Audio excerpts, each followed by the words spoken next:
Hey, yeah. Welcome to another episode of Kick to the Guy. Hey, it's Mr. Young. And it's foreign in the building. I'm back, brother. How are you?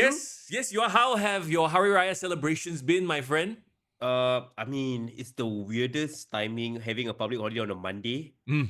Like, people can't really hang out late, you know what I mean? People gotta True. go work. I mean, not me lah, but like people gotta go to work. So I think so far I only had 1 day to celebrate. But thanks for holding down the fort last week. With Prabhu as well. Yes, I was about to say we gotta send the thanks to our objective silverback Prabhu, Yep. who was at Clash at a Club. A hell of a review. Though there's something we wanna bring up from that episode in just a little while. But yes, please tell me more about how you've been, my friend. Yeah, first of all, as you can see from the fairy lights over here, is Hari Raya season. Yes. And this is pre-recorded episode, of course, but then, bro, the nighttime recording is giving vibes, bro. Check out my lighting at the back, bro. Yes, Finally. it's always the best because you don't have to worry about the sun shining in, screwing up the colors and the lighting and everything. So, hey, Is this going to be a permanent fixture? Is it going to be Hari Raya 365 at Foreign's place? Yeah, man, bro, anything for the lighting, bro. I mean, I'm like admiring. If you guys like the lighting, please send a comment, send your boy some love, because I'm proud of it, bro. Bro, people are going to be walking by just randomly in the June and be like, hey, why is he celebrating, huh? Well, those like typical indie fuckboy, always got like those like fairy lights, they can bring a girl home. Indie fuckboy, okay. Very specific, my description, but you get what I mean. Like, did you have a phase? Do you know someone like that? I have so many questions, but we shan't go there because we have several things to talk about. Now, we won't jump into every single match card at WrestleMania because we'll save that for next episode in our WrestleMania preview, a very special episode, okay? Yeah. But there are some things, and I alluded to it last week on the podcast. I recorded a little bit before we introduced Prabhu, right? I wanted to bring up the worst built match in my mind heading towards WrestleMania. And I'm sure there's several, right? Here's the crazy thing. I won't even consider something like AJ Styles Logan Paul because it's a new feud. It's one of those like, okay lah, they're putting it together just to pad the card out a bit and it's still a good marquee match, right? Yeah. For example, like another match like Cargill versus Naomi. It's you know what I mean? It's there for a reason. But no, there is one and now apparently two matches that have just been cringe to me anyway. And we'll get to that also. Okay, I'm curious to hear because I believe one of the feuds has been somewhat salvaged, while another feud has really gone off the rails. My opinion. Salvage has okay. Well, I wonder if we are even on the same train here, or are we on different lines? You're on the TEL and I'm on the circle line. Okay, we will find out a little bit later on, right? But very quickly, I want to circle back. See why I did a circle. Back to I shook Sindiri. I'm popping myself. Okay. It has begun. Yes, let's go back to Clash at the Club, and something happened, right? That got a couple of people upset, and rightfully so. Now, I don't want to be the guy that gets offended on behalf of other people. I think this is not my what was the phrase? Not my battle to fight, I suppose, in a way, right? But there was a thing that happened at Clash at the Club. It involved, was it Mighty? Yeah, I believe it was the first match, I believe. Yes, there was Mighty was part of the 6 men, right? Correct. And the heels, I believe the heels, Bryson, CK, and Kentona, right? Correct. So in a heelish act, and this was before Hari Raya. Yep, so during the fasting month. Yes. They quote unquote forced Mighty to drink they pour alcohol on him. Yeah. That's what I understand because of course we weren't there, so we don't have 100% context. But I mean let's take a step back, right? So technically I couldn't go on that day. It was a Friday night. They're having Clash at the Club, so usually I don't step into clubs on most days. Oh, right. On most days, all the more during Ramadan, right? So yes, I had to give it a miss. I'm sure you also had plans, but so I we trusted our trusty Silverback, to go in, take in all the sites, give his report, right?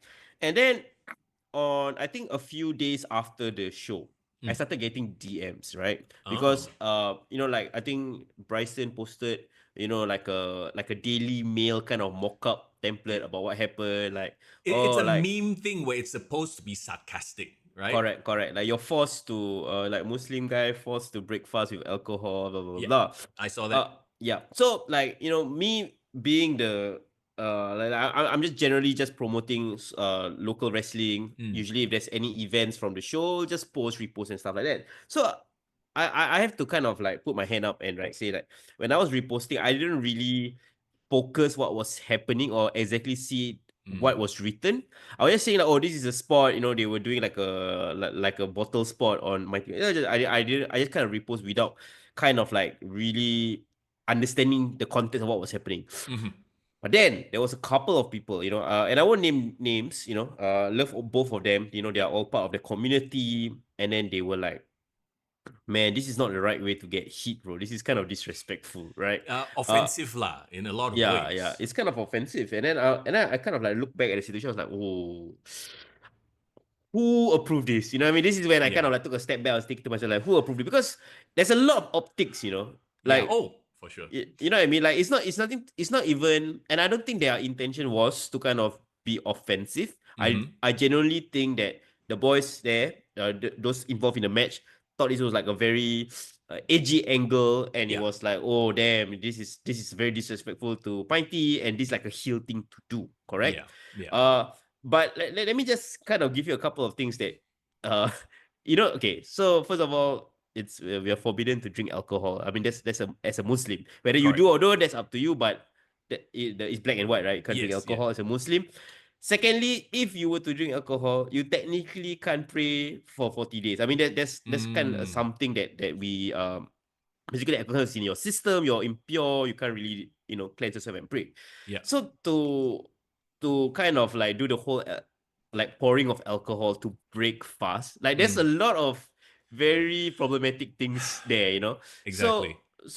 And I'm not even like calling out anyone Yeah. for doing it. I'm just thinking like, oh, they should have kind of thought about it. And it's not like on a normal day, probably people will be like, oh, that's wild. But this is like specifically during Ramadan. So, Yeah. so that's where I think a lot of people were unhappy. But then they kind of like feedback to us on our DMs. So I do not know whether SPW specifically directly got DMs on their own regarding this. But I'm just letting you guys know that we got. So like there were people who were unhappy with it. Yeah. My take on it is very simple. Like, there are wrestling angles to push storylines, and there are things that kind of like tread the line. Like I give you a very good example, two good wrestling examples. Chris Jericho throwing the Brazilian flag, when they were on overseas. There was this one time they had a WWE house show in Brazil, and apparently it's illegal to disrespect the flag in Brazil against the law. And he in a actually lot of countries, actually, yes. yeah, he could have gotten arrested, right? And I think the Brazilian police actually wanted to arrest him, but he had to, unless he apologized. Yeah. And then the second one, I believe this is way far, but this is like a reach, right? JBL in Germany during a house show, goose step. Yes, goose step, yes. Goose step, which is like complete no-no, right? So Yeah. there are just some things that I guess you can do as a heel that does not go beyond, cross the line in that sense. And I believe this is a learning lesson on their part. Yeah. Look, in the history of wrestling, and we're talking about obviously the big leagues, right? Yep. Every time they've tried to involve religion, it leaves a sour taste. Because it's just one of those things. It's the optics, is the I feel uncomfortable about this. Like we all remember Muhammad Hassan and that whole angle, right? Yeah. And how it was just distasteful. I'm by no means equating the two or drawing a connection and saying one is worse than the other or not. I'm just saying that anytime you try to involve something, it's very different than, let's say, wasn't it Chris Jericho who poured alcohol on CM Punk? CM Punk. But his straight edge lifestyle is a choice, it's a lifestyle, it's not a religion, right? So yes, correct. Like I think that there is a line, and this sort of heat, is it worth it? I would say if there was a locker room leader, I think they would have said, no, it's not worth this moment for you to potentially get into a lot of trouble. Yeah, like for us, I remember like the previous SPW show. They had the Foxalicious there, Yeah. and that was had, I would say, garnered a very interesting mix of reactions, right? Yeah. And even then, I was fasting, right? So this Mm, was Ramadan as well. That in my head, I'm thinking to myself like, I'm probably in the same shoes as Butcher Man. Like, yeah, I'm not sure. gonna look at this. This is Sure. specifically for me, not my thing. But also the fact that like this is Ramadan and I'm here. I'm here to kind of like support and watch wrestling. Yeah. But like I don't want to be caught watching this at during this time, right? Sure. So there's I guess that to me is my line. Like okay, Mm, this is like yeah, okay, this is a thing that's happening in front of me, but whatever. As opposed to like, oh, they're actively using the man yeah. as an angle. Then there's like, oh, cannot lah. See, that's the difference. Once again, we always talk about how wrestling and let's say a TV show or a movie, right? Wrestling crosses that line of reality in that, Yep. when you're watching a movie, it's a movie, right? And if something happens there like that, for example, if let's say there's a plot line like that, you expect the comeuppance or you expect it to drive some sort of storyline narrative. So at the end, clarity is found. The good guys win, as it were, right? In Correct. this case, it's like, oh, it's so easy to just take it straight out of context and someone throws it to mothership or whatever, and that's it already. You just ruin your entire career for no reason. Correct. Not no reason for such a a silly moment like that. Yeah. So I would.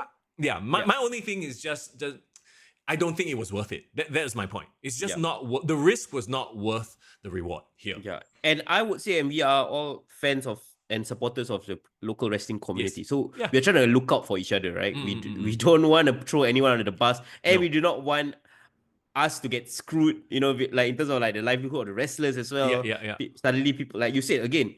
It can be as easy as somebody like reporting it to like local publication and say, oh, they're doing this, and then it's gonna start a whole Yep. barrage of unnecessary stuff. And at most, it should stop at our level. Mm-hmm. We kind of talk about it and then like kind of leave it at that, and it's just a learning lesson going forward. And I hope it stays there, and there's Yep. kind of I think there's ways to go about things and get the kind of right heat, like the right kind of heat, right? We all know about the different type of heats there are, but Sure. yeah, the right kind of heat, I hope. But like I said, to me, anytime that they've done any sort of religious storylines on television, it's Yep. just like, okay, now I'm uncomfortable. And that's the last thing you want, as a fan. You just want to have fun. You want to be offended, but not to that level. And then again, we on Raw during the Attitude Era, and we have Undertaker hanging people by the cross. Yeah. Okay, So but it's not the cross. It's the Undertaker symbol. symbol, It's a yes. T shape. It's not. It's not a cross. It's a T. Okay. I mean, that's very great, but again, like that's the last thing you want to see if your dad is like, oh, what is this thing that you're watching? And I'm like, hey, why got explain? demonic and cult and all that kind of stuff, right? Yeah, it's wild. But okay, I'm glad we kind of like address it, because I think there were a couple of people that wanted us to address it. And that's our thoughts. And shout out to Prabhu, because Prabhu, of course, called it down the middle. He just essentially reported reviewed it as it is. happened. Yeah. As it is, yeah. So this is kind of like after a week of reflection, and here's our thoughts on it. Okay. So moving on, right? There are two things that we want to talk about, but I wonder which one we should talk about first. Should we talk about this lead up to WrestleMania? Or should we talk about the other company that's having a pay-per-view very soon that has completely slipped my mind? Like, I literally did not remember until you brought it up just now before we started recording that Dynasty is happening this weekend. Yeah, Dynasty has taken over like WrestleMania weekend in a way, because this is historically the weekend where WrestleMania is supposed to be airing. Yeah. But we got Dynasty and okay. Do you want to just quickly run through Dynasty first? Because I feel like I haven't followed AEW. It has given me nothing to follow, as in nothing to want to watch. From the last time we talked about it, right? Yeah. Revolution. Yeah. Sure. Let's talk about what are the main matches that they are trying to sell this pay-per-view based off of. There are a lot of Owen Hart Cup tournament things. Tony Khan loves his tournaments. Yep, but you know what? Actually, Owen Hart Cup, I felt like out of all the tournaments, this actually had meaning. This was something that I was initially, when it first started, I was really supportive of, right? Yeah. But again, the last person that won it last year, that at least factored into a storyline, which is of course Bryan Danielson winning, right? And Mariah May also winning. So those were actually very consequential winners. Right now, I felt like with whatever Will Ospreay announced ahead of time, Uh-huh. it kind of like spoiled the result. What did he announce? No, because he said that he wants to put his name in the tournament Okay. for the Owen Hart Cup with the view of winning it and challenging the winner of the world title and all in, right? So basically, Oh. he called his shot lah. He said that, Yeah. I'm gonna be in the tournament, I'm gonna win it, and I'm gonna get there. So when he kind of called his shot, immediately I was like, okay, yeah, that's a winner lah. I don't see anyone, and from the feel that they kind of gave off, and you can kind of rattle off the names. Yeah. There's really no one else, right? Sure. Okay, so these are the matches listed, right? Hangman Yeah. Adam Page versus TBA. Mm-hmm. So there you go. Like I don't know if there's a thing called negative aura, but Hangman has it. Kyle Fletcher versus Mark Briscoe. Okay. Oh my god, did you see? Very randomly, I saw a clip of this on one of those like botch club type of accounts, right? It was a match on Collision.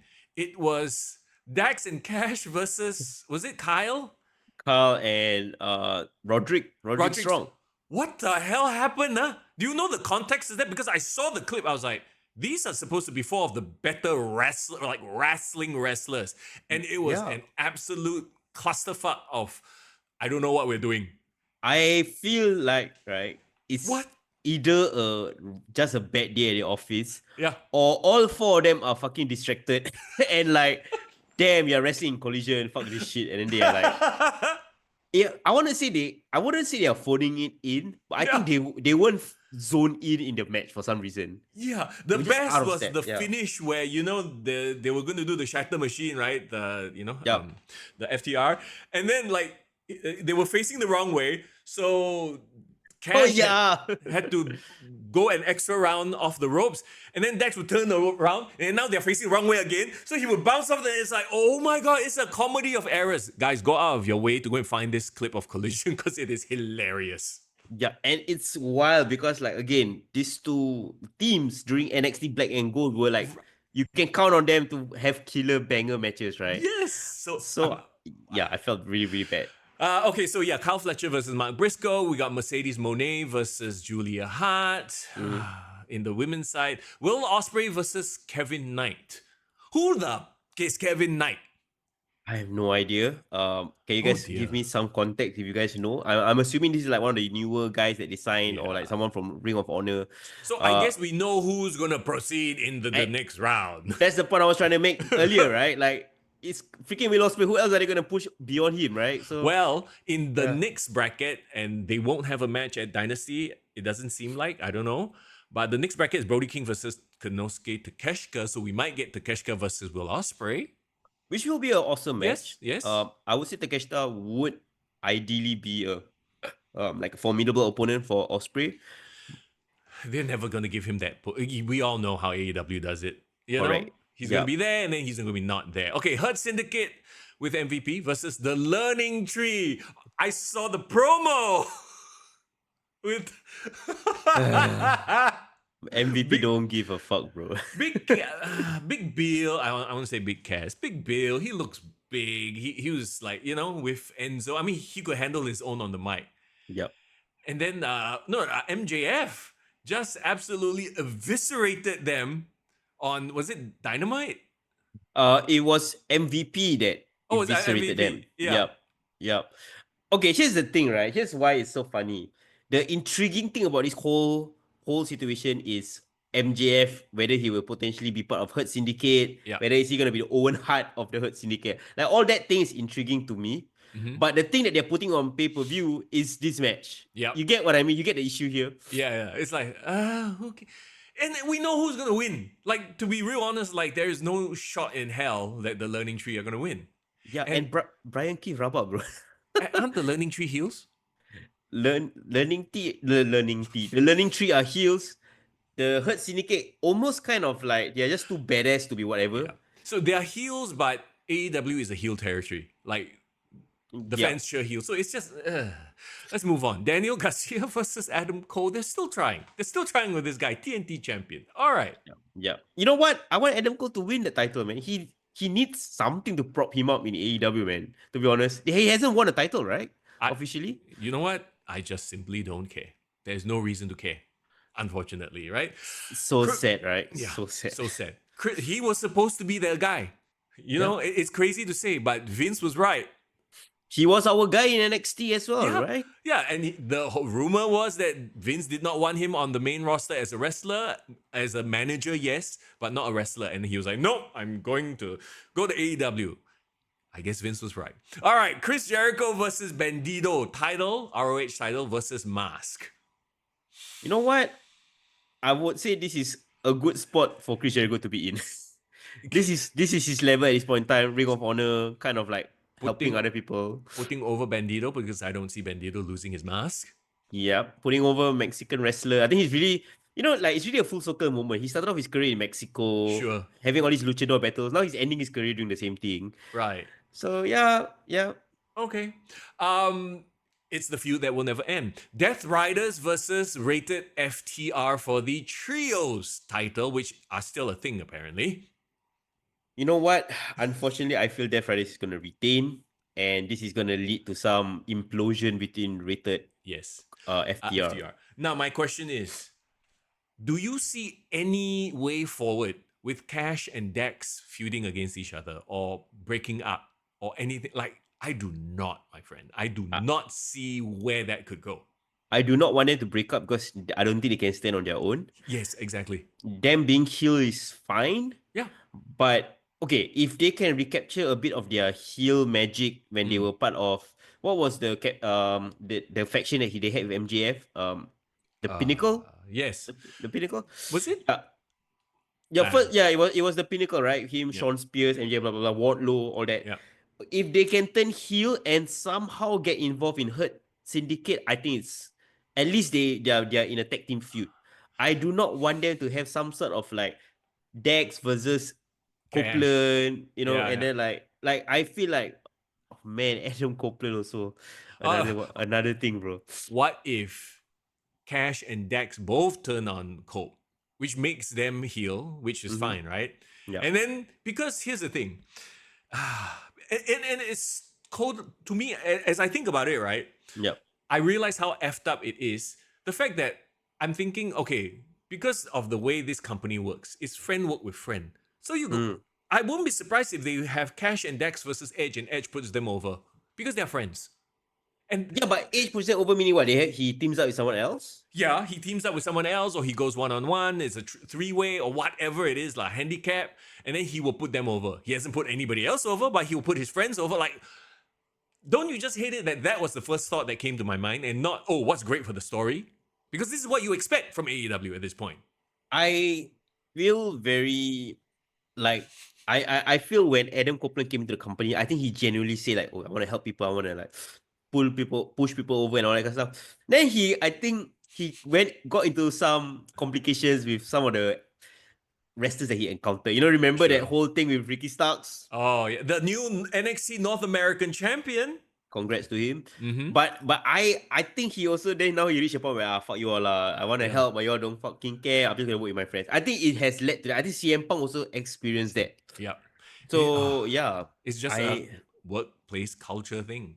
Yeah, I think it's a victim of the system, and I think because you see, no one else has managed to galvanize the entire roster until now. People eventually ended up in cliques. Yeah, and it's so freaking obvious. It's not even fun. That's why the same people work with each other all the time, right? Yeah. Okay, let's move on then to the International Championship 3-way match. Kenny Omega, Ricochet, and Speedball Mike Bailey. Yep.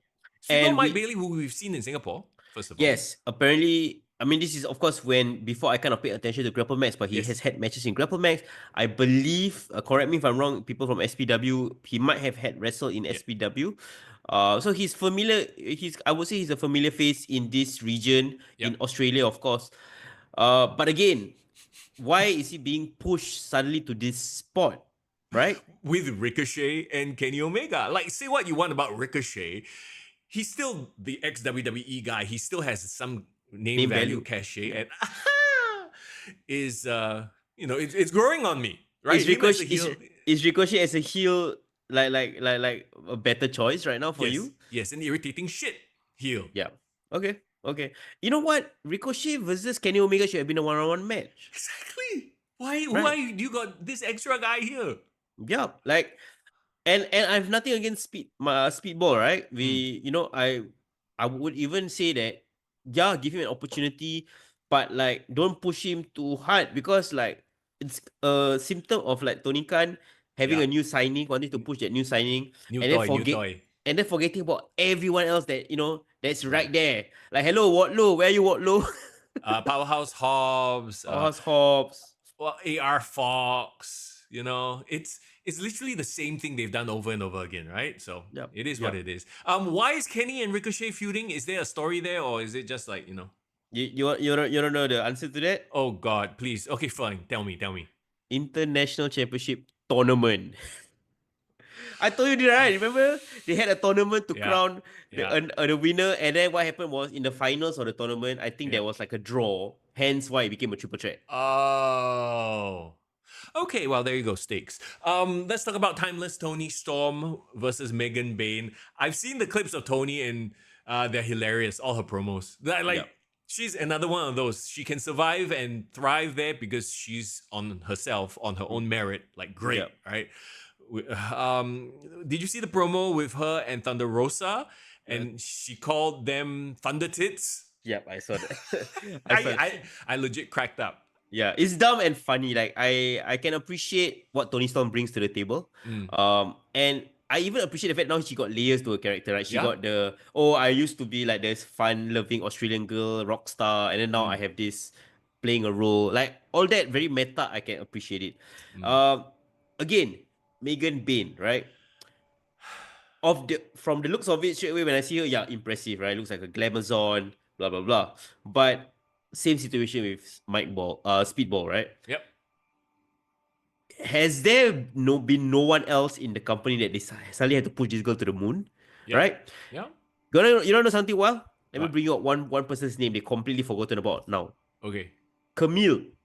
Oh, wait. Didn't she like quietly leave or she got fired? I don't know what lah. I don't know whether is she fired? I have no idea. Yeah, she was supposed to be Mercedes Monet's bodyguard, right? Correct. And correct. then they made her look like an absolute jobber every single time other people were beating her up. She was supposed to be the muscle for Monet, but people were beating her up like she was some jobber. So immediately you ruined the aura of Camille already. Yeah. And she never had that feud with Mercedes Monet. No, there was never ever any payoff. I think they just quietly she became one of those, she rubbed Tony the wrong way or whatever it is, and then Really? Tony just ignored her. Yeah, she disappeared from TV. Okay, here's the crazy thing, right? They were the previous PLE or pay-per-view, they were promoting Queen of the Ring. Is that movie which had Camille, right? Yes. Which had Tony Storm as well. Yeah. And my favorite person, it has Jim Cornette. Yes. Okay, but fine, they ignore Jim Cornette, fine. But they mentioned Tony Storm. Yeah. They barely mentioned Camille being in it. And here's the thing, right? If they had actually pushed her right, from the time when she kind of lined up with Mercedes Monet, they could have actually had a bubbling feud that culminated in Revolution just in time for her to promote the movie. She could have been a bigger star because she has a movie to promote and she's also prominently featured on the show. Bro. And I love Camille from NWA, so like, why? Bro, this would require forethought and planning and pre-booking and timetables, stuff that Tony Khan does not have time for. Production meetings. Who needs that shit? Just go out there, oh, it's showtime, and just do some shit. Do some wrestling. Wear the best wrestling. Like, yeah, at this point, it's a meme, it's a joke already, Yeah, and again, it's nothing against Megan Bayne, right? Like, it's a great opportunity, great spot for her, good for her, right? Yeah. And of course, if nothing else, she does have a great look.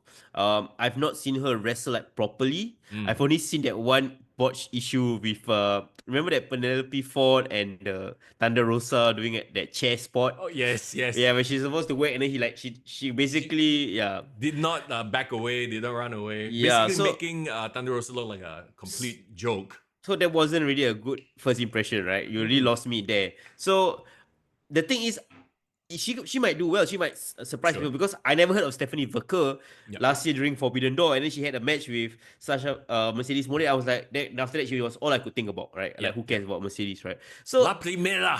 Yeah, she's great. But the thing is, right, when I look at Megan Bayne, in my head, I keep thinking, why is Camille not in this spot? They literally just had one person who was like the powerhouse women. Where is she? You know what I mean? There are a lot of people who could have been in this spot, but over and over again, it's just, it is a thing. Like what happened to Harley Cameron? Mariah May, hot off a great feud with Tony Storm, fallen off the map. Yeah. Yeah. But that being said, do you see they had like a Indiana Jones like recreation of a poster, but No. using Tony Storm and Megan Payne? Oh? That was dope. Like whoever Okay. designed that was amazing. Like it's on the AEW's Instagram page. But again, like I would say they have all the ingredients they need, right? Yeah. But again, The cook. as with great movies, you can have everything sweet production value, everything casting all perfect, but the writing is crap. Yeah. The stories are crap. People won't buy it. I give you a very good example, bro, because these two movies I didn't watch in theaters, but they released it on Netflix. And you know how big of a Marvel fan I am, right? Oh, yeah. Venom, The Last Dance, Kraven, The Hunter. Yep. These two Marvel characters, Spider-Man villains, Oh my God. Like, watching that, right, I'm like, freaking, you have, like, I'm sure he was nominated for Oscar. Yeah, Oscar nominated. Oh my God, I forgot his name. Tom Hardy? Venom. Tom Hardy, thank you. Yep. You have Aaron Taylor Johnson, also award-winning actor, right? Yep. They are trying their best with the shittiest script and the shittiest plot, but you can tell they are trying. They really put in the effort to do the scenes and make it happen.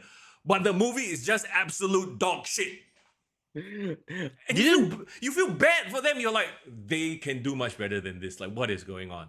Didn't the Venom movie, right? They were teasing like a super big bad, but he never even appeared in the movie in the end. He wasn't even part of the movie. Null, the king of the symbiotes, right?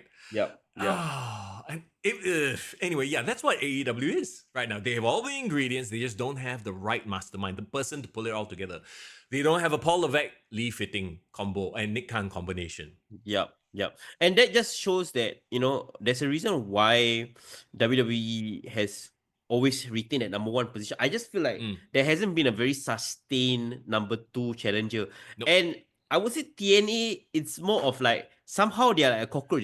They just survive, Yes. But like, I wouldn't say they are like doing their own thing. They're great. And like, they have their own fan base. They have their own small fan base, right? Sure. Yeah. I tried watching a bit of TNA. I will admit, right? They are indie on an indie budget. AEW is indie on a billionaire budget. Correct. So there's levels, I would say. Yeah.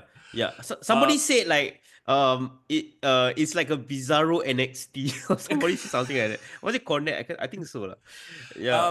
Okay, so let's just get to the main event of Dynasty. Jon Moxley versus Swerve Strickland for the AEW World Championship. All right. How much blood will be lost? How much disgusting shit will happen? That's the question. I'm ready for Swerve to get back the title. I think credit to Swerve, because when he first won the title last year, right, immediately his title reign was like kind of scuppered. Like it was just dead on arrival when he became champion. For some reason, they just didn't make him look good, right? And then when he dropped the title, it felt like a mercy, right? I think he dropped it to Bryan Danielson. But my God, Jon Moxley has been so bad that somehow Swerve has gotten back to relevance. And I mean, maybe even credit to Hangman's feud with him, right? But he feels like a main eventer again, Swerve. Yeah. And we've always said that he has the chops. But you have to understand, right? These two are going to lean into their worst tendencies. And we know they love doing that CZW shit. So, man, I hope not.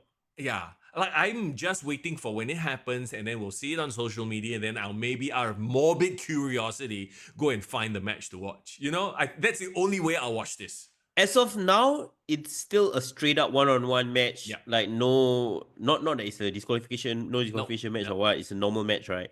I do hope that they keep it there. I'm not expecting it, but I do hope so, because man, like Swerve can wrestle. We've seen it.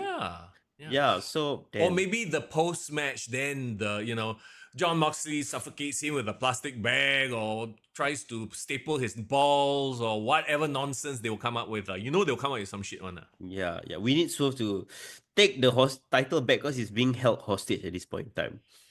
Unfortunately. All right, there you go. That's AEW Dynasty, the possibly the worst preview of it, because we just don't care no more. Are we watching this? I'm probably just gonna look at results. Yeah, no, same. I was just looking at clips on social media, and we'll see how lah. Maybe, Yeah. like I said, something drastic is gonna happen that will make me watch it. Yeah, Maybe that's what I feel. if it's interesting, we'll talk about it next week. Sure. If not, man, we full steam ahead with WWE and WrestleMania. Say la vie, because there's only so much time in our lives, and I would rather spend it watching phase 1, 2, and 3 of the MCU and Daredevil on Netflix versus watching Venom and Craven, which is what AEW is. Let's talk about WWE right now. Let's talk about that road to WrestleMania. And all right, for those who still, for whatever reason, says, "Oh, Mr. Young, you're always glazing WWE, you're hating on AEW." I want to talk about the worst builds leading up to WrestleMania at this point. For sure. Come, let's do it, bro. Yes, obviously, I didn't get your take from it last week, but I know you got to be happy. And the way they presented it as well, I want to rewind back to that contract signing, Yeah. Roman Reigns, what do you need, a highlighter? That was hilarious. I thought that was very funny. And then, CM Punk slowly going through the contract. Like, is that the first time we've ever seen somebody actually read the contract? Yeah, it's kind of funny. It's kind of funny. And then, leave it to Punk to do something like that. Punk and Heyman, right? And then them leading up to the whole, I know what you're looking for. It's on page whatever. You're going to be the main event. And the pride in Paul Heyman's face, because we all know the history between Paul Heyman and CM Punk, right? Yeah, and then exactly. he starts to cry and all that emotional shit. Stakes, brother, stakes. Bro, I mean, this is what CM Punk wanted, right? When he said he wanted to be, the one driving the ship, the number one guy. We are living in I would say alternate reality where CM Punk is the top guy, and this is the kind of WWE that we will get because he has been talking about this from the time when you weren't watching wrestling at that point in time, right? Where it was the John Cena era, Vince McMahon era, and CM Punk was really, really trying to say like, I want to make the change, right? I want to be the change, but he in real life he got held down. But I feel like now, CM Punk has been given a great spot. He's been given, I would say, so-called the keys to the kingdom. You can see the kind of layered storytelling him, Roman Reigns, Paul Heyman is giving, and it's for the smart fan because he is a smart, fan. He's a mark himself, right? No, but see, it is for the smart fan, but it is not so over the top of your head that the casual fan cannot understand. The casual fan also understands. So I would say it's not for just the smart fans. It's for everybody. But if you're a smart fan, you know a bit extra.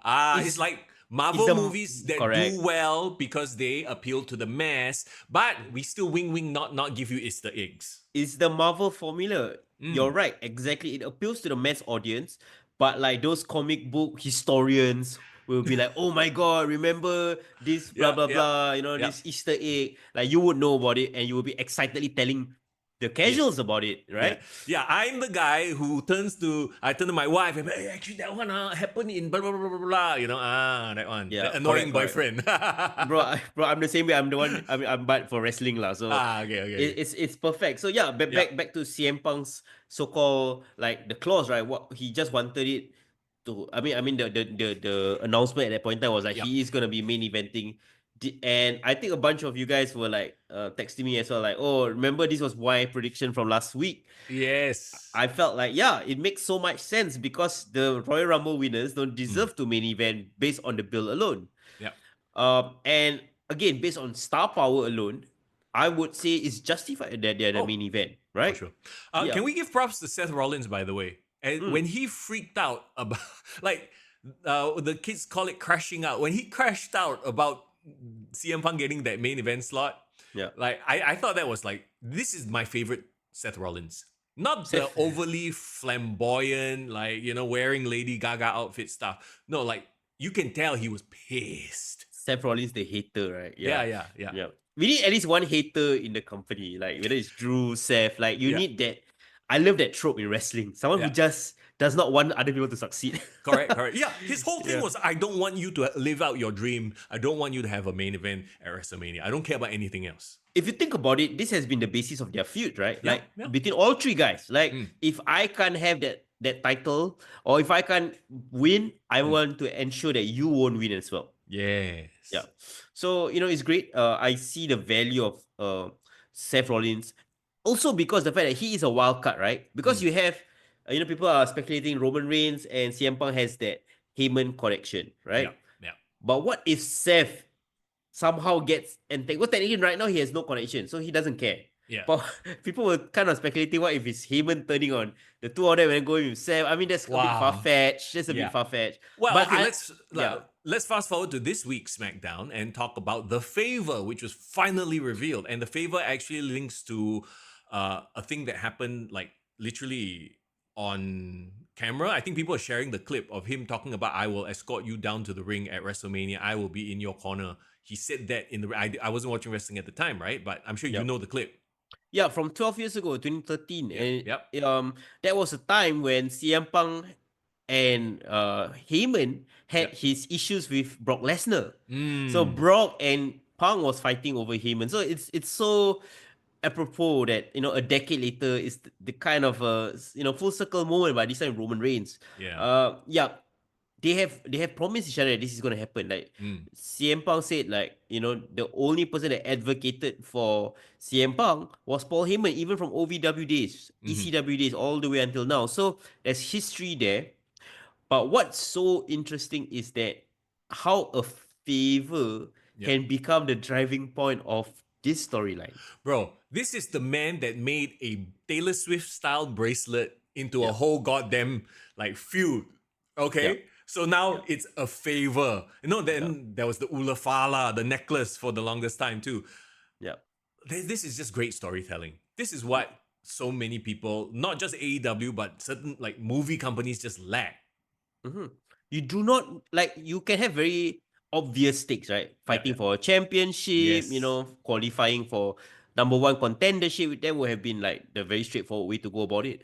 But it's the strength of the storytelling that allows you to even take a simple plot device or like a prop. It's not even a MacGyver. I really honestly think that this drives the story forward because Wait, you mean MacGuffin, right? Oh, MacGuffin. Sorry, you said MacGyver. I'm like, huh? Bro, so confident, so I said it. I know. No, I do that all the time. Yeah, you gotta power through it, right? No, but by the way, for those who don't, just context, just in case, a Yeah, MacGuffin is a plot device in a movie or a show that, like, for example, the Infinity Stones. Everyone fight because Infinity Stone all powerful. That's the plot device that drives the plot forward. The MacGuffin, right? There you go. Okay. Anyway, But the favor is so multi-layered, right? Because on the surface, a favor is like CM Punk mentioned, he wants Paul Heyman to walk or be in his corner during the match, right? walk him down the aisle, macam like going to get married, bro. Yeah, like best man like that, right? Yeah, but if you look on a deeper psychological level, it deals a psychological blow to Roman Reigns. He's saying that your guy, your wise man, is mine all along, and now remember a year ago when Cody Rhodes said to Roman Reigns, at the end of the day, you're just gonna be a chief without a tribe. You're gonna be an island all on your own. And Heyman is that final person to betray Roman Reigns, right? Everyone else has left him. So that will speak of a new level of character development for Roman Reigns, because Roman Reigns is like, how can he be the tribal chief if there's no one following him anymore? Yeah, no wise man, no right hand man, nothing. So that plays into something beyond just a simple superficial favor. Very, very smart storytelling and writing there. I just find it a little bit funny, lah. Like it makes a damn difference. If you think about it too hard, I mean, like from a certain point of view, right? It's like, so he's just gonna be ringside, lah. Like. Yes, correct. Like I have seen sections of the internet saying like, that one only, just favor only, like what's such a big deal, right? Yeah. But no, I get what you're saying. Like if you look deeper enough. Yeah, but why I feel that this is very impactful is it plays into this so-called, we are on the coming down the bloodline storyline, essentially, right? We are gonna move on to this new whole situation where what is Roman Reigns without all the armor that he's had in all these last 5 years? Because when he was all alone as the big dog, bro, he wasn't, I mean, he was successful, he was pushed, but the fans didn't accept him. But can he stand on his own with this so-called new gimmick, but without the kind of support that he needs? So we'll play a lot into that storyline. Look, what if you get Brock Lesnar back? It's a reach, bro. It's a reach. I know it is, but when you think about Paul Heyman, there are only a handful of people you think next to him. in a got CM perfect Punk. world, right, Yeah, bro? yeah. In a perfect world, it would have been like you said, a CM Punk versus Roman Reigns versus Brock Lesnar triple threat Yeah. match. Wait. Who else have they tried to make Paul Heyman manage? A lot. Wasn't Curtis Axel a Paul Heyman guy or something like that? For a cup of coffee, yes. Yeah, yeah. You had Big Show back in the Big day, Show. yeah. Yes. Kurt Angle, they Yeah. were all part of it. Fuck. He even I think I remember he even managed like A Train. Yeah. Okay, they try lah. But the three They tried. most famous, obviously we know lah. Roman, Oh, Brock, the and one, CM. the one that really they tried but couldn't make it. Who? The Cesaro. They tried to make him a Oh, Paul Heyman guy for a yeah. very short time, and Yeah. they gave up. Well, okay, there you go. So that to me is one of the best feuds going to WrestleMania. Of course, we got Cena versus Rhodes. We'll talk more about that next week. Even Gunther versus Jey, we're seeing more of the Jimmy connection. It's funny now Jimmy is doing the yeet also. I'm like, all right. Yeah, but what I wanted to say was I felt like when I was watching Raw, they made me care about the Jey Uso and Gunther segment, Bro, right? did you see Gunther making Jimmy bleed? And then I don't know if they cut too deep or what, but bro looked like something straight out of a horror movie. I'm like, what is going on? Like, I think Triple H was like, come, let's do the Randy Orton Triple H handcuff feud from 15 years ago. Remember the one where somebody was saying Gunther just needed to kiss Jimmy, then like how Randy Orton kissed Stephanie. oh, Perfect already. right. Wait, didn't they do that in Hell in a Cell also? Remember Roman Reigns? Was it?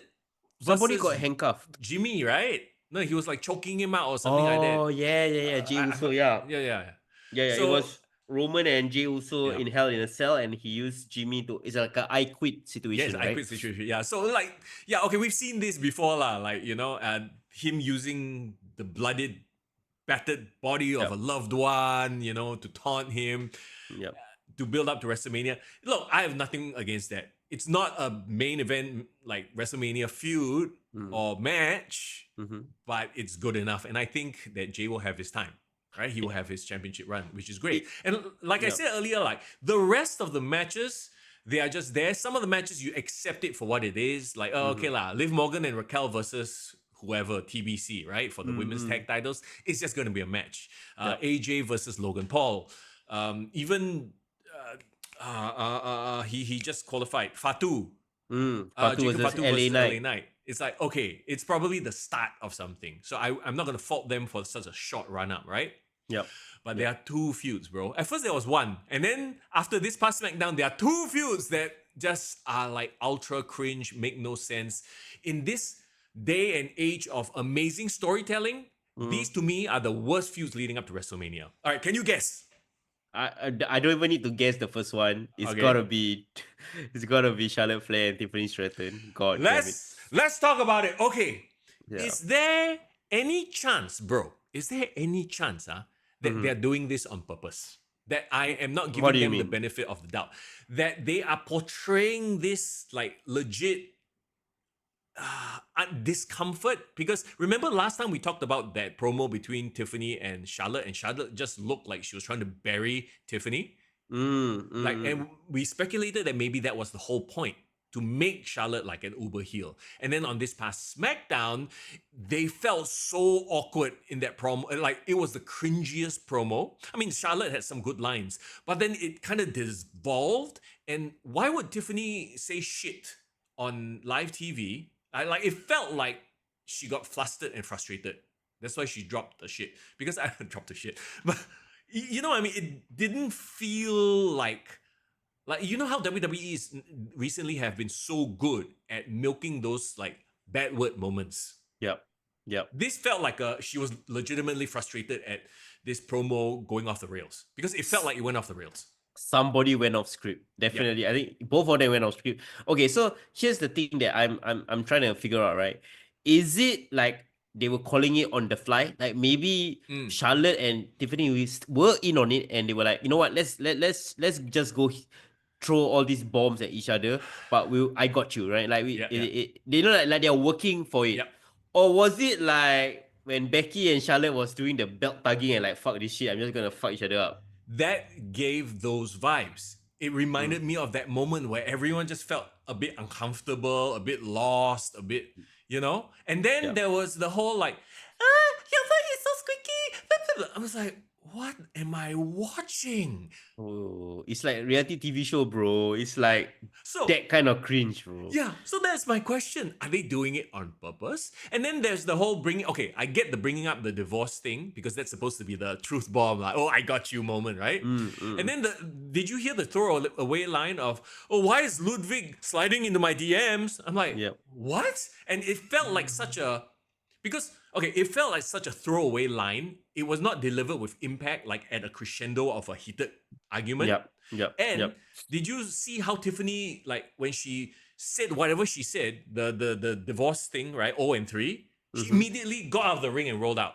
Like she didn't want like She didn't want to smoke lah. yeah, she didn't want the smoke anymore. Like she was like, okay, this is my mic drop moment. I'm just gonna leave. But as a babyface, you can't be doing that. You can't be backing away from your challenger. It just felt very like okay, Tiffany is not at the level where she can verbally spar with a veteran like Charlotte. And Charlotte is a give no fucks type of veteran who, if you can't handle being in the ring with her, you should probably not. In promos. You forgot to mention one thing as well, though. Like, did you realize? I think Charlotte was genuinely affected by the crowd. Yes. Like, yeah. Right. Yes. So that's one thing as well. Like a lot, I think we were talking about on the Discord, right? Shout out to our listeners as well. Like Charlotte is already at this point in time, you know, like a veteran, right? Yep. But why is she at this point in her career still being affected by the crowd? Like the crowd got to her. Exactly. And she's a heel.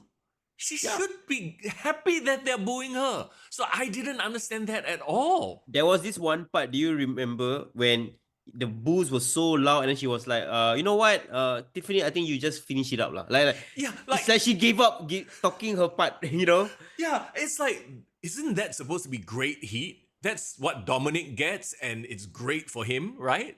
Yeah. It felt very cringe, very awkward, and it did not make me want to watch the match. It just, it's horrible. Yeah, like I think here's what I thought happened, right? Like they started off with a script, a plan in mind, right? Sure. But then the crowd started hijacking the segment, which was very obvious. And the crowd have already decided before this whole promo that they're gonna side with Tiffany no matter what, right?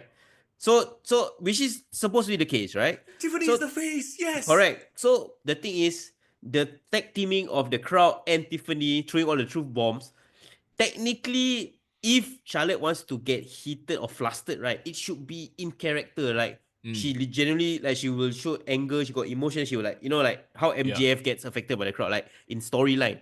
Yeah. But I felt like she was like gonna cry. She was like, man, they're so mean to me, and like she wanna cry.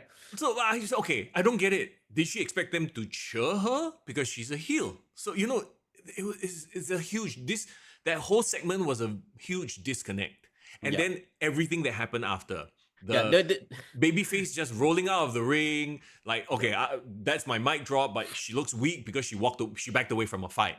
Yeah, you know, and then just Kaiser, Ludwig slide into my DM, like you know. You know that that line, right? You know what it reminds me? It's like oh sorry, I'm so sorry. The line reminded me of like somebody who just cannot own, right? Yeah. And then they were like trying to process the ownage, and then they're like 5 seconds later on delay. Oh yeah, I thought of a cool zinger, but by the time finished already the moment. Yeah, the villains are already. It's like your mom. So like yeah. I was like, oh wow.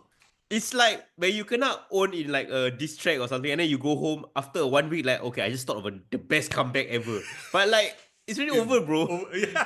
You dropped the ball at that moment. So I feel this feud has been just snake bit, and Tiffany, like, I don't understand why they're not protecting her in that. They're letting them go out there and just absolutely sink. It's like a sink or swim situation. I think they're trying to get. Charlotte is sinking, which is the shocking part because she's supposed to be the veteran. Yeah. You know what's crazy? The match is probably gonna be great, right? Yeah. Like that's not in question, right? But the thing is, like, everyone's coming out of this feud looking really bad. Yeah. That's the problem. See, so I keep asking myself, are they doing this on purpose to pretend like they have this real life animosity and this is not scripted, right? But to exactly what you just said. But then it comes back to both of them look like idiots. Both of them do not look like, they look like kids bickering. And I'm not very interested in this match, to be honest. But what about the other perspective where people are saying like, well, that's the most viral moment from SmackDown this week. People are talking about this feud. Like people are like genuinely dissecting whether they are truly got hit with each other. So in a way, have they done their job? Yeah, so that's why I'm asking you. So are they working us? Because for me watching that, right, I have rewatched that segment like 3-4 times already since it went on YouTube. So like I'm genuinely like, damn, these bitches hate each other. Like I love it. You know, like I don't mind it, right? Because let's be honest, right? When Charlotte Flair went on that talk show, and she did went on a talk show, so it's almost as if like it was telegraphing because she knew she's gotta know if I'm gonna go on a talk show and like pour my life, and it's right before SmackDown, confirm my opponent gonna use it, right? So it's almost as if like, okay, maybe this could further the storyline in a way. But the problem is like, if I'm okay, for example, I'm an actor, I know this guy's gonna say this shit about me. But then in the moment when the person is saying that shit to you, suddenly you kind of like lost the facade that this was kind of a storyline, and suddenly you started feeling it. Like, Yeah, you start feeling the offense, like you're correct, getting offended. Yeah. Yeah, doesn't it remind you of that story? Like, okay, I don't know whether you remember. This is kind of a almost like a tidbit. There was a situation where Jon Moxley, Dean Ambrose, when he was still in FCW, he wanted to do like a semi-shoot storyline with Mick Foley. I'm not sure whether you know what happened, but the storyline was nixed. It was supposed to happen in SummerSlam 2012. Yeah. And he was still developmental. He started calling out Mick Foley at conventions and, appearing at the convention and say, like, you're the reason for my generation of wrestlers wanting to be a hardcore death star, blah, blah, blah.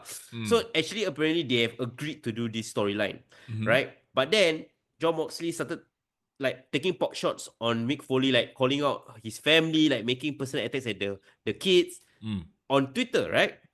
And the thing is, like, apparently there was like a hard and fast rule, like there's off limits lah. That Mick Foley say, okay, we can do whatever, we can make this like almost like a work shoot, but whatever you don't talk about my family like that or something like that lah.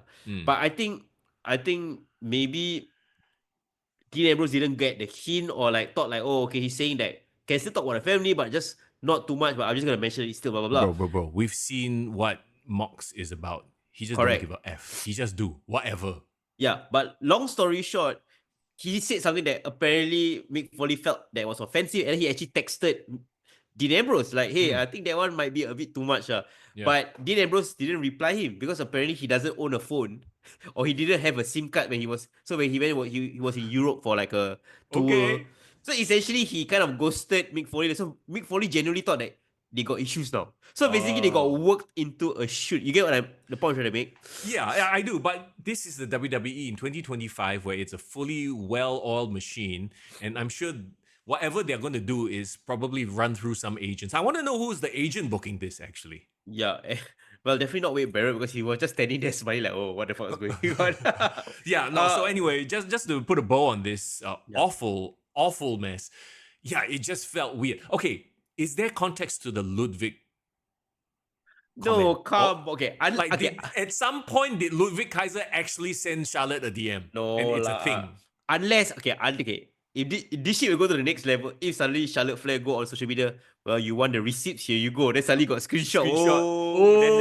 Then that will be like wild, like next level of the storyline. So I think that yes, if that happens, and somehow they rope in Ludwig, right? And then he's getting quite a bit of, he's doing very well. I feel he's doing great matches, but he's not in like a proper feud.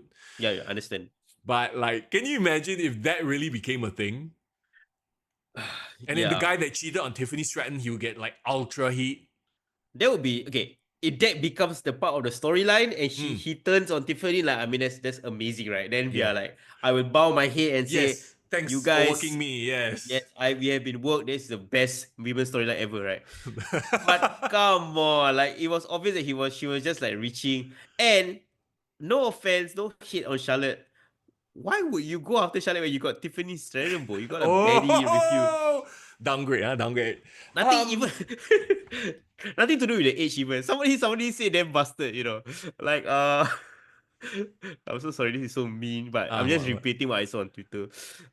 Somebody say it is Tiffany Stratton versus the 15 faces of Charlotte Flair. It's not the 3 faces of Foley, but the 15. Yes, she's had a bit of work done, but it is what it is. Hey, it's her body, it's her choice, right? Very quickly, Tiffany in these feuds, in these promos, back to the whole build of it, right? Yep. We talked about it last time too. She's been exposed over and over again, and Yep. especially today, she was flustered too. You know, Yep. they were both flustered, and it just left a completely sour taste in my mouth. You know what? I won't be on that harsh on Tiffany because Hmm? you forget she's 25 years old only. Yeah, sure. So she definitely can bounce back from this. Yeah, but my point is, you shouldn't put her in that spot if you know Yep. she's not going to Yep. be. She's going to sing and look like an idiot, right? Yep. This Yep. whole thing makes both of them look like idiots. If nothing else, I don't know why Charlotte is not taking care of this situation. Like if I'm the veteran here, I want to make sure the person that I'm feuding with gets the shine. Yep. I'm still kind of like coming across as like I'm not shitting on her, but the fact that she is speaks a lot about what Charlotte brings to the table here right now. At the end of it, to me, it didn't work because nobody looks good. Yeah. So, somebody needs to look good. Yeah. What do you think is the other match that I feel like has been the worst build to WrestleMania? Here's the thing, I off the top of my head, I can't tell because you said from SmackDown, right? No, it's from Raw. And this was a feud that last week I already was like, okay, I'm going to give it one more week, give it a chance to see where it goes. And it has not turned the corner for me. I feel like it is the worst build of a match. Okay, you know what? I know where. I have an idea. Okay. And is it going to be quite sad to say that it's also a women's feud? Yes. Oh, man. Okay. Yep. It is Rhea Ripley, Bianca Belair, and Io Sky. All right. We talked about how I'm just not a fan of Io Sky constantly as champion being made to look like a complete jobber leading up to this. And maybe that's the point, right? To get people behind her. But outside of European crowds, American crowds are not cheering her. People are not behind her, for whatever reason, right? Yep. And then we have Rhea Ripley. She still maintains her pop and her heat solely because of who she is and what she's done in the past. She is that superstar level already. But if you think about who she is in terms of this feud, right? Isn't she the heel? She has been the one that has been getting in Bianca's face, being the petulant child, stealing the contract, So that's a heel, right? Or if you don't want to look at it, let's not look at it as heel face, that kind of thing. But that is not nothing about it is something I want to cheer. It's like, you're being irritating more than anything. Yeah, she's doing a Shawn Michaels from 2004, getting in the way of Triple H and Chris Benoit. Like we've seen this done before. Hey, that's actually a really good that's a really great deep cut. Yeah, but the thing is, right, when Shawn Michaels and Triple H had that bitter personal feud, it felt unfinished. So like by the time Chris Benoit came into the picture, he won the Royal Rumble. He said like, I know you guys had a thing, but now it's my turn. Like I felt Shawn Michaels had a legitimate reason to kind of want to get involved, right? Yeah. And but at the same time, the crowd was very much behind Chris Benoit. Chris Benoit had the Kofi Kingston, Daniel Bryan sort of like that movement, right? Yeah. And it felt like he was stealing his thunder. He was stealing his moment. Correct. That played into the storyline, and I think it makes sense. None of this is available here in this match. Yeah, the issue with this match, and I know they wanted to go on a long roundabout way because you have a lot of TV time to build for WrestleMania, right? Yeah. Honestly, Rhea should not have dropped the title to Io the day after Elimination Chamber. It should have just been a straight up Rhea versus Bianca, and they could have just played that storyline all the way here. Right now, you got Rhea, who's your top woman, top performer, right? Yep. Looking like a petulant child. You have Io acting like a petulant child, even though she's your champion, getting disrespected left, right, and center. Nobody's taking her seriously. And you have Bianca, who's actually got a really great story, but on the different brand. She is supposed to be involved with Jade and Naomi, but somehow she got roped into this story because they wanted her in this match at WrestleMania. Like, the road to get here has been shit. I almost wished that Bianca didn't win. Yeah. Because if she did not win, she could have been part of the Jade and Naomi situation, right? Yeah, and at least that one has stakes, it has emotion, it has friendship, blah blah blah. It's great stuff. Naomi's doing great work as a heel right now. Right. But then the thing is, like, yeah, you needed a challenger for Rhea Ripley and Io because they weren't in a match in the Elimination Chamber. And then there wasn't anyone feasibly that could have won because you already seen Liv Morgan. Liv Morgan had a great performance during that match, but we've already seen her as champion, right? They didn't want to pull the trigger on Alexa Bliss. A lot of people like her coming back. So, Hey, what happened to Alexa? they just dropped her because I think they don't have a storyline for her going to WrestleMania. They want to save her for afterwards. Yeah, she literally disappeared after she came back at the where she came back, Rumble. She came back at Rumble. She appeared on both PLEs, right? And then after that, gone. So there was a situation where actually she was slated to appear at WWE World on the week leading up to WrestleMania, but then her appearance got pulled. So there was some speculation that, like, what was that? Is that like WWE saying like, okay, we don't gonna factor her in the road because she's gonna be only part of like post WrestleMania? We do not know. Yeah. But again, you brought somebody back with a lot of fan support, and you don't do anything with her. So it's a missed opportunity, lah. And just looking at this match, right, and what it's probably gonna be, Io versus Bianca versus Rhea. Like the match itself is probably gonna be really good. But the story, the lead up, everything has been a miss to me. And we've seen all three as champion before multiple times already. Like I don't literally care who wins the title now out of this three. Yeah, that's the problem, right? But that being said, bro, I actually enjoyed the special guest referee match, like the main event on Raw. I thought it was really quite well done because like Rhea and Io had a banger as expected, and I did like the tension of Bianca being the referee. Yeah, but wasn't it so obvious what was going to happen? Like, you could call it from a mile away. Yeah, it's like Wrestling 101 lah, right? Yeah. But here's the thing. I feel like what is up with all these multi-man matches in WrestleMania, right? Can't they just like commit to just one triple threat? Yeah. They're trying to get as many of them, on the docket on the card and get them a payday. It's living out a dream WrestleMania, and I get it, I respect it as well, but to me this has been the worst build of any feud. Primarily because it's made me look at Rhea and go, what are you doing? As opposed to, oh, it's mommy, you know what I mean? There used to be this aura of mommy's here, she's gonna wreck shop. Now it's like she's just gonna do petulant shit. Yeah, I would even say her feud last year with Becky felt like even more personal. Like Becky had a legitimate reason to go after Rhea. Rhea was trying to prove herself. There was a lot of layers to that story. Yeah. This is just like, that's why I say like they should have just made Rhea versus Bianca because they could have told that story so well. Can you imagine they had like a Shawn Michaels, Bret Hart kind of like lead up, like everyone going to their separate training regimens, or like like Bianca training her CrossFit and then Rhea going back to Australia to kind of recapture, like all that can be told in the vignettes leading up to WrestleMania. Missed opportunity, man. But okay, answer me this: what is the point of making Io Sky look like a child next to them, like at every turn? Face palm, like pie face, and then she's doing the overacting, unfortunate, Japanese style thing that I can't stand. Right. Yeah, and here's the thing: they've already established that she's a badass. Like, in NXT, we know that she can wrestle and she's fearless and all that. But how can these two opponents, just because they're taller or bigger than her, underestimate her, knowing that she's really given them a lot of great matches? So the psychology a bit off lah. Yeah, and not only that, right? It's like we always talk about, you should always make your opponent look good, even if you are talking down to them. You know what I mean? And nothing in this feud has made Io Sky look good. Yeah, agreed. It's like she had to fight for the attention to get noticed by her opponents, which is just not the right. And she's the champion. Can you imagine if she's just like, all right, I don't care about you two. Whoever it is, you come and face me, and then she walks off. At least, okay, she got some vibe. Cool. More aura, Yeah. But no, she's like, oh, geez, stop. Yeah, it's bad. Like, I would even say, again, the feud last year with Bayley felt so much more stakes, and poor Bayley, like we don't even know where she is right now. Oh yeah. So there you go.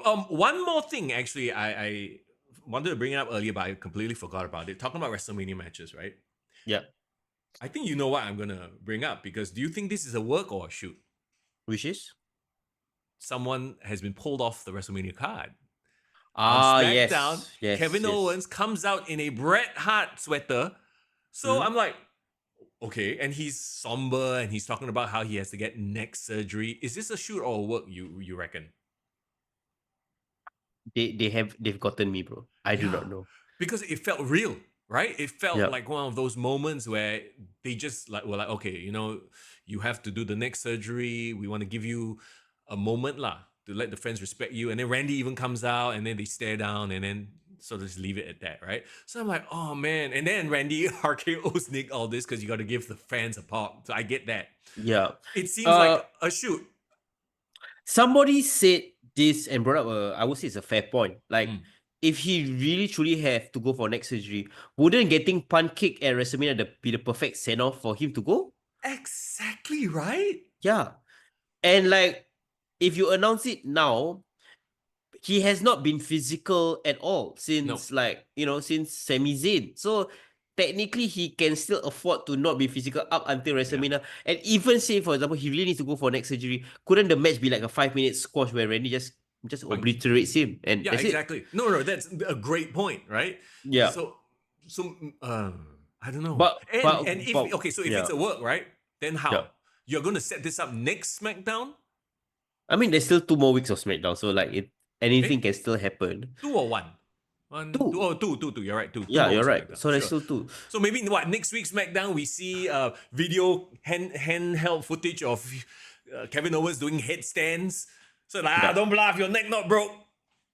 I really hope so. Because Yeah. this is actually one of the matches that I was looking forward to. Mm-hmm. And I love Randy, I love Yeah. Kevin Owens. So, it would have been such a shame if they ended it. A couple of things like make me feel like I can't say for sure because Randy came and they had a face to face and they Yeah. didn't say anything. So it's almost as if like if this was real life, right? Like yeah, they are acknowledging like or it's more of like this sucks. I Yeah. would love to still have wrestled you, but okay, let's move on. But we can't Mm. really acknowledge it because we are supposed to hate each other. Yeah. Yeah. Yeah. No, So exactly. Yeah. so that's why it felt like a gray area. But secondly, I felt like this is such a Kevin Owens thing to do as well. Like Kevin Owens can like just say, you know what, I can't wrestle, I have to Yeah. go get surgery, blah blah. It's a chicken shit heel way of trying to Yeah. get out of the match, right? And he's been wanting to get out of the match. Remember, he was like, hey, let's be a tag team instead. So Yes, every week yes. he comes up with an excuse. So I actually I'm okay. I'm hoping it's a work because it Yeah. would suck as a shoot. But doesn't this like make me like I applaud WWE because it's Yeah. like, yo, you guys are hooking us like we are believing it and maybe they're making us string us along for at least 2 more weeks. Mm-hmm. Or Kevin Owens is in his heel character trying to string everyone along saying that he had to go for surgery. Agreed. Honestly, I won't be surprised if it's legitimate though. I really Yeah. think that with all the matches that he's had recently with Cody Mm. Rhodes and Sami Zayn, like yeah, he's got something's got to be banged up there. Yeah. But again, like as a wrestler, if it's like Cody's situation, like I have a torn pec, like my neck is broken or like my neck is like there's a risk if I were to get into the ring.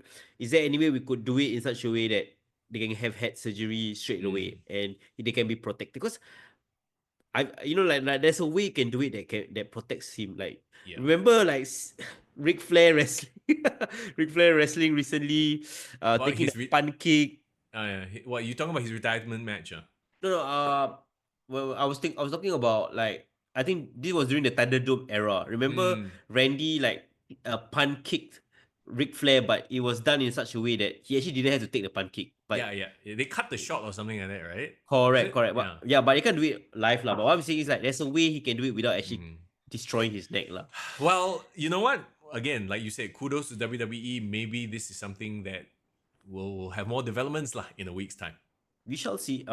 You know what? One of my favorite mid card feuds that's going to WrestleMania. So I do hope that it's not left off with such a waves. If it is, yeah. There you go. So the road to WrestleMania is going to be a fun one. I'm excited to see where this goes, and of course, preview it next week with you, bro. Yeah. Plus, we'll have something fun planned for the preview Yeah, we got to have fun during WrestleMania, and Mhm. I believe the week after that will the actual WrestleMania week itself. We Yep. will try our best to go live Yes. on the Sunday. Right after WrestleMania. Yep. We shall see for night two, like because it's a Monday, right? Monday. So Yeah. we shall see the situation. But you know what? Stay tuned. Get all the updates on our socials, on our Discord, and of course Patreon. If you guys are supporting us there, thank you very much, and do consider supporting as well. And we shall see what Mm. happens in this next 2 weeks. You know, you might never know what crazy things is gonna happen in WWE. Oh, absolutely. Will we be graced by the final boss once again to come in, slit his throat, and order John Cena around or not? Yeah. Can we very quickly mention like what do you think of that? Finally, that they have a face to face, like a back and forth between Cena and They Cody Rhodes. they needed to. People online, obviously, the whole discourse is, oh, Cena cooked Cody Cody. Rhodes. Yeah, I combined You Rhodey. combine both, yeah. Cena cooked him, or Rhodes stood up to him. I think they both did great. Yeah. To be honest, like it. This is the exact opposite, and just to circle back to Charlotte and Tiffany, is the exact opposite of Charlotte and Tiffany. We know that John Cena can cook Cody if he wanted to, right? Yeah. But he was there, and he, even though a lot of what he said was true, truth bombs, right? Yeah. Cody held his own. He knew what he was doing, and they had it's like two legends butting heads, and it Correct. felt like two people on the same level butting heads. Correct. Both came out looking good. Yeah. Looking strong, right? Yep. Like you've seen, I mean, I'll give you a very good attitude example. Every time The Rock and Stone Cold traded bobs, right? Yeah. You never felt like, they were shitting on each other, they were calling each other's names and all that nonsense. Yep. But no one was trying to cut each other's legs from underneath them, right? Me, your voice is so high, I can't hear me. Oh, jeez. Can you imagine Stone Cold say that to The Rock? I can't hear you. Oh my god. I'm all up in my Terry Reynolds DMs. Oh, You know what I mean? my god. Yeah. But yeah, just so back to it, right? I'm just, I'm there for the ride. To be honest, it feels like you brought out earlier the road to WrestleMania this year longer because of the European tour, right? So it feels like, they are rehashing stuff once in a while, but we find they're spreading it out. We got a bit of altercation. Maybe next week we'll get more altercation. This time John Cena can get one up on Cody Rhodes. Maybe freaking Travis Scott can come and give Cody a eardrum burst. John Cena needs to do the Rock chilling Cody Rhodes at the back parking lot segment. You gotta do something similar. And I'm very curious to see Jey Uso and Gunther after the beatdown, the bloody beatdown that is gonna happen. That happened last week. We have you know what they have made me interested to see what's next. So, any matches do you think that might happen, might be announced this coming week ahead of our predictions? Especially if Kevin and Randy is really off the card, right? Mm-hmm. Who else could they add? Street Profits? I mean, they gotta do something for the tag team division for sure. Okay, the IC title. Okay, I see. They might. You think it's a multi-man? Yes, it's probably gonna be Finn, Dom, Braun, Penta. So it's a 4-way, right? Yep. And this might be where, you know what? I wouldn't mind seeing Dom finally get a title. Ooh, so it could be a thing where Liv Morgan tries to help, politic her way to get Dom a spot in a match. Yes. And then Finn will see as you are disrespecting me kind of thing, right? As a threat, right? But then finally, they can finally oust Finn and bring in a new person. Maybe Malachi as the leader of the Judgment Day. Ooh, bro, don't give my hopes up, bro, like that. Or maybe Rusev Putra, Rusev Matska. Oh my god! Then you know what? Rusev coming as a surprise opponent. Surprise opponent will be interesting. Yeah. I mean, you talk about WrestleMania is a time for surprises, right? Yep. You never know. It could be Malachi. It could be Rusev. Good picks. Both. I do not know whether they're gonna make the tag team match on the card. Oh my god! Bro, it's gonna be a tornado 10-team bullshit, sort of a I thing, mean, man. the New Day technically is number one contenders Oh shit. for the War Raiders. Worried, yeah, yeah. Yeah, I mean, Look, don't get me wrong. I actually enjoy what they're doing right now, yeah. but no. Oh, very quick. I know we keep sidetracking, but how many very quicklies do we have? Yeah, last one, come. Hashtag very quickly. Oh my god, I forgot his name. What? Grande Americano. Americano Grande, Chad Gable. Chad, I love that shit. Like, Yeah. Chad Gable is one of those guys. Every time he's given some shit gimmick, he makes it work. And I really hope he gets his shine one day. Chad Gable is my Kurt Angle regen. Yes, he is. He's the next generation of Kurt Angle in that he's a great worker. He's not like 100. Like he's not like The Rock entertaining. Well, Rock in his prime, not current Rock. He's not. You know what I mean? Like Kurt was always a great promo, but he wasn't Rock Austin vibe. Yep. Agree. But still a great promo and a great worker. I just feel like Chad Gable should have won the IC title this past summer, like when he was feuding with Sami Zayn and all that. Like, I honestly, Chad Gable as a singles champion is super belated. Like, it should have happened years ago. But bro, it's fine. He doesn't need it. This thing with the Grande American with the fake promo package. You know when the promo package was playing and you saw the footage at the back looked like AI generated. I was like, my god, that's great. Like they're leaning into like popular tech and culture. They probably created it using AI. I love it. I mean, it's entertaining, and you know what? Raw is easier to watch than SmackDown. Because there's so many things that's interesting on Raw. El Grande Americano. Yeah, I mean, it sounds like a freaking Starbucks order, but sure, I guess. I'm curious to see where that leads to. Like, is that gonna somehow factor into the IC title picture? Is that gonna stand alone on its own? There's so many unknowns there, right? Yeah. So we shall see.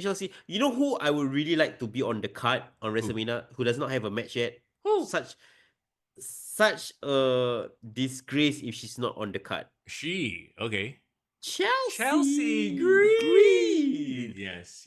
Agreed. I mean, whether it's her defending her US title or being on the corner of the secret Hervis, which is a very interesting name. Yeah. But Chelsea Green is my female MVP of WWE, so you gotta have her on the card somehow. Hey man, you go for Chelsea Green. I'm going for. Okay.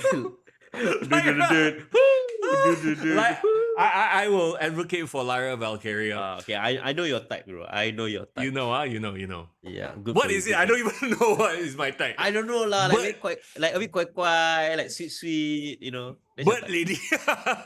No, not bird lady, but yeah, I get you. I got you, bro. I got you, fam. Okay, there you go. So that's our that's the podcast lah, basically. Thank you so much for watching. As always, head over to the Discord where we have more of our chats. Oh, one more thing.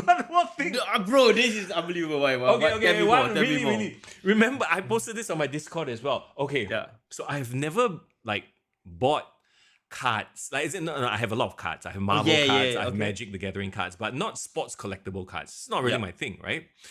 And then, so do you know the company Topps? I mean, they've been advertising like mad on WWE. Yeah. So, I heard about it. Like, I'm sure you're familiar with the concept of you buy like the 2025 set, right? But now they also release new cards every time there's an event. Did you know this? Yeah, I didn't know. So, for example, even on Raw, when Stephanie Vacker won her 2 titles, they created a card just for that. It's called Topps Now, so it's happening in the moment, right? And then instead of buying a pack where you can open to see if you get like a foil version or an autograph version, right? What they call chasers, like rarer versions of the card, you have to buy that same card like however many times, 100 times, just to try to get lucky. Oh, okay. So how do you buy it? Like online? Purchase online? Online, yeah. Okay. So when WWE Elimination Chamber happened, you know the moment with The Rock, John Cena, and Travis Scott in the ring. Yeah. I saw the advertisement. And they were advertising this card. Oh shit, I see it. Oh, okay. Dope. And the chance for you to get a 1-of-1 signed by all 3. Okay. And I was like, holy shit, if there was ever a time to try my luck. Like, this is really like buying Toto, no? Like, if there was ever a time, it would be now because it's one of the rare times they have 3 signatures on the same card. Yeah. And it's a seminal moment. I mean, it's John Cena turning heel. You know what I mean? Yeah. And how much was it that you bought it for? That's the thing. It's like $9 USD for one card. Okay. Bro, I'm looking outside. Is my wife see my wife there? No. Bad financial decisions, bro. I paid the 9 USD for a piece of cardboard, bro. Okay. Is it really a cardboard? Okay. It is on the off chance that it might be the rare, like signed version. It's not even a foil. Well, I'm so upset. And obviously, I didn't just buy one. How many, bro? What the fuck? Why? Because if you're good to try, it's like buying Toto. You buy one or you buy 5 boards. You know what I mean? It's an addiction to manipulation. And guess what? Not a single foil, bro. How many do you buy? I can't even count. 20. It's 20. 20. Okay, 20. Okay, so you do the math. I'm not going to say how much I spent, but you yeah. Not a single one. Like maybe got one shiny one. I also happy. Wait, bro. You got gold foil, rainbow foil, black foil, and then the sign one. No, I got all boring, plain base cards. Is there even a shipping fee for this? There should be, right? Yeah, I got a few bucks. It's not even just that 9 USD, bro. It's oh my god, okay. Bro, they are making money hand over fist, bro, that they are doing this. You go to the Topps website right now. You get shit like Jade Cargill returns at Elimination Chamber. Literally her walking out, that's a card. You can buy for like $8. And it's just a cardboard. I mean, that's the lowest base level. But base level. But you could get a foil version. You could get a autograph version. Okay, so the foil version means they just wrap it in some sort of no. So the thing is shiny lah. Okay, I have. Bro, don't worry, I got you. I have foil cards. So for example, this is the Marvel Magic the Gathering. This is a foil. So is it shiny? Yeah lah. So better material lah. Essentially. Better material. Or for example, bro, I got more. See. Oh dear God, you're a trader, bro. yeah. For example, this one Ultraman. You see this one? Ooh, what material is that? It's also it's still cardboard, but it's shiny, and you see there's a signature there. Wait, you got Ultraman signature? I mean, it's the signature of the character lah. Yeah. Okay. So all these different card trade, they call collectible card games and collectible card sellers, right?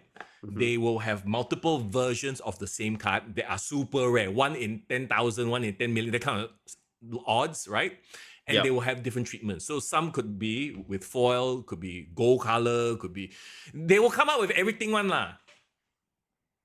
And the chaser being the most rare one.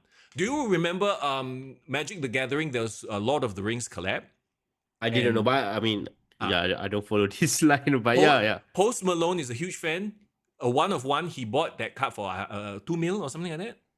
Holy shit! And then what does it have? Like the autographs of the actors or something? No lah, bro. So you just buy 2 mil for like a card? Yeah. Imagine the One Ring. Let me see. $2 million. It's because it's only one of one. God damn it. Okay. Yeah. Okay. So this is a whole different world of collectible cards. Okay, so my very like a true bro friend would ask you this question. Has this become addiction yet, or is no. Sure, no. One off only. It's really one because it's like it's that moment where I was like, hey, if don't try, you'll never win. And how often is John Cena turning heel? Fine, once in a lifetime kind of thing, right? You know what I mean, right? Yeah, it's okay. Yeah. It's so you know you got 20 cards of the same thing. Like sitting in your room. What are you gonna do with it? Are you just gonna like I don't know, bro. Maybe you should do a giveaway. Yeah, I think let's do that. Let's kind of come together, figure out. Let's do something for WrestleMania. We'll do a You know what? What if I sign it, bro? What if we both sign it? He autograph it. Yeah. No. Now it's like 1 of 20, bro. Let's do it. Hey, what 1 of 20? 1 of 19. I'm keeping one for myself. Fine. 1 of 19. It's very rare. Okay. You know what? We'll figure it out. We'll make it like a Patreon thing or like whatever thing, and we'll announce it when we do our predictions. Okay. Hey, $10 per card. Okay. $10. Bro, this is the best way to recoup your money. Oh my god! I'm just saying, it's a thing. I do not suggest you get into it because you can go down the rabbit hole. Yeah, it's a rabbit hole, and it's crazy. I have learned not to have too many crazy obsessions Yeah, because for when I sure. was my first obsession with wrestling, right, was I love to collect VCDs when it was a thing. Yeah, yeah, VCDs and DVDs. So yeah. I had like stacks full of DVDs for like from a decade of collecting before it Oh my went god. digital. Right. So I never again am I gonna go into that kind of obsession. So Bro, I'm thankful. did you watch that show The King of Collectibles on Netflix? I've seen the Yeah. trailer. I haven't watched it yet. So Goldins is a company that buys these collectible cards. They Yeah. buy the most rare so that they can sell it at auction to make Okay. the money, right? Yeah. Yeah. I swear part of it was because of that show. Because these people are selling whatever Pokemon rare card for $1,500,000. And I'm like, oh, hey, Siala, what if I, just try my luck and I get one of these super ultra rare cards? And you're gonna buy with like 5 figures worth just to own the card or what? No, you have to buy boxes just to try your luck. See, it's like it's gambling. It's literally gambling. Okay, can yeah. So be careful when you watch. So what I'm saying is be careful when you watch the show because you feel like, hey, could be you, right? But nah. I'd better like not to start chalk it, it bro. up to if the universe decides it is your fate, then it will happen. If not, Fair point. don't try. It's like those people who buy Toto every draw. Just I to don't. see, like, Yeah, just to see. it's like, but if the Toto is 10 mil, I will go and buy. I mean, we are lucky we haven't done any sports betting for WWE. I know WWE has gone into that territory. Yeah. Like you can bet on like the results. Mm-hmm. But bro, once you are in it, I just saw a what do you call it, John Oliver piece on sports betting, bro. Oh, is So it? yeah. So they were saying like it is an entire industry, man, Oh. and the whole point of betting is like the house always wins, right? Mm-hmm. So like yeah, don't get into it, bro. But I just want to show you, okay? This is just for educational purposes, by the way. Okay, the fine. cards they have. You see this one? The John Cena with Yeah. what's his face? Yeah, Cody Rhodes. The John Cena signature. This is him. See, this is him signing it, right? Yeah, his signature there, lah. So it's a 1 of 1. So if you get this, bro, But the price is like $11, so it's supposed to be. for the It's base not- card, lah. But you don't know, okay. like, vicious turn stuns the world. Oh my god. Okay, let me click it. It's sold out already, obviously, right? Oh dear God! Wow. So okay. there are only 50 gold foils, 25 orange foils, 10 black foils, 5 red foils in the world. 1 foil fractor, and obviously 1 signature out of like however many hundreds of thousands that they're going to print. And once you have it, you can hold it, and this can be like a collectible in the future, lah. Yeah, and it's probably going to be worth a lot considering it's John Cena, and like that's why I laugh when it's like something like that they are going to offer for $9. Who the f is going to pay $9 for this? I don't care if even you get. I'm sorry, no disrespect to Jade, but even if you get a signed version, it's like, It's fine. It's fine. People, I'm. There's a lot of weird things people buy on the internet these days. Sure. This one confirm will have a lot of value. Holy shit! I show speed. Brawn and speed, and there's a version with speed signature. Nice. Bro, we gotta get into this and become the ones that is selling it. Oh my god. Okay. So yeah. Imagine if somehow I got this. Yeah. I mean, I can just cut this part off lah. Cut the Travis. Yeah. Fuck the Travis part. Oh man, I can see the rabbit hole of it. So it's shipping directly from US, right? Yes. See this one, Jey Uso one. They even include a piece of the mat, bro. Ooh. Because they know it will not sell on its own lah. Like fucking Jey Uso there on you can see his side. You can't even see his face. Okay, all I can say is whatever you want to do, you want to buy import from US, you do it now before the tariffs come in. So tariffs! Oh yeah, no. yeah. So before the tariffs start killing you guys, you better do it now, man. We're not advocating on sports collectibles. We're just just talking about shit. Can I just say one more thing, bro? I give up, bro. Just go. Go for it. Go for it. What is it? I know that you don't really watch a lot of streamers, and for a lot of people, like, it's like, who is iShowSpeed, right? But his last few, his last few live streams have been incredible. I don't know if I've seen some of the shit. He's in China, right? He's in China, and it is like people are saying in the comments, like, he's doing so much for China-US relations, and he's opening the world's eyes to what is actually going on in China, and just that's and like, go and if you have time, go and watch the episode where he tries to learn to be a Shaolin monk. It is the most hilarious thing ever. Yeah, bro. How do you watch the stream? Because it's like hours long, right? So are you watching like a truncated version of it or what? I saw clips at first on social media, on TikTok, right? Like 30 seconds, 1 minute clip. Then I freaking, based on those clips, I went and watched the whole stream, 6 hours. I put it in the background while I'm working. What the fuck? Yeah, it's crazy, dude. And like, they're good. yeah, because, okay, unlike Logan Paul, like Logan Paul has a level of like, he feels like he's disrespecting others when he's doing his antics out and about, doing his IRL, real life streams. Speed genuinely seems excited and like he's having fun, but he's also like overreacting a bit, but it doesn't feel fake. He's like a Truman character. It's like a NPC living his life, right? We're just watching his stuff. And he has all these fans who will try to like show him stuff and give him free stuff. It's just incredible. Again, the episode where he tries to be a learn how to be a Shaolin monk and learn Kung Fu is freaking hilarious. It's essentially Rush Hour 4. Go and watch that.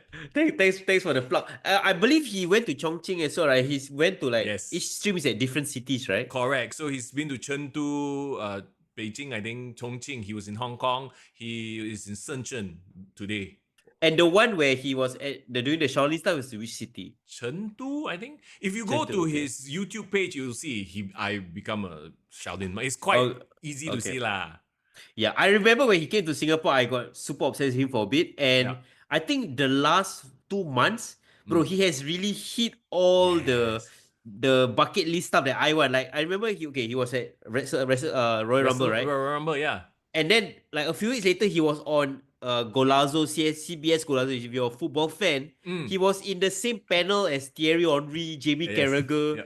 What the fuck is this guy doing there, right? And then, just after he was in the Sideman charity match. So he's basically hitting all the intersection of interests that we are all interested in. He is living his best life, and it's very hard to hate on him. I mean, there will be haters lah for sure, but when you watch him, he just feels like a guy living his best life. I think there's something pure about him lah. Like there is. He's just living his life, like you say exactly. Yeah. We get it. Yeah. Okay. We took several detours, but we're glad you're here with us. Yeah, we made it out alive. Guys, hope you guys are enjoying wrestling. I know everybody's enjoying Netflix. Thank God no more 3 a.m. SmackDowns and Raws. We are back to the US timing, which is like early morning, which is still fine. We shall talk about WrestleMania predictions next week, and we're gonna do it together, right, Mr. Yap? Yes, we're going to do a very special episode of the podcast, so we can't wait. We can't wait to actually do it and send it out there into the digital sphere. Talking about YouTube and everything, bro. Dude has 38 million people on his channel. It's madness, bro. Madness, bro. All right, help us out if you haven't already. Like and subscribe. We got more wrestling action to talk about. As always, Discord. We got Patreon. We got our social media pages. Drop us a follow if you want to take our support, your support to the next level. Like I said, Patreon is there for you. But as always, it's Mr. Young. And it's Foreign in the building. Take care.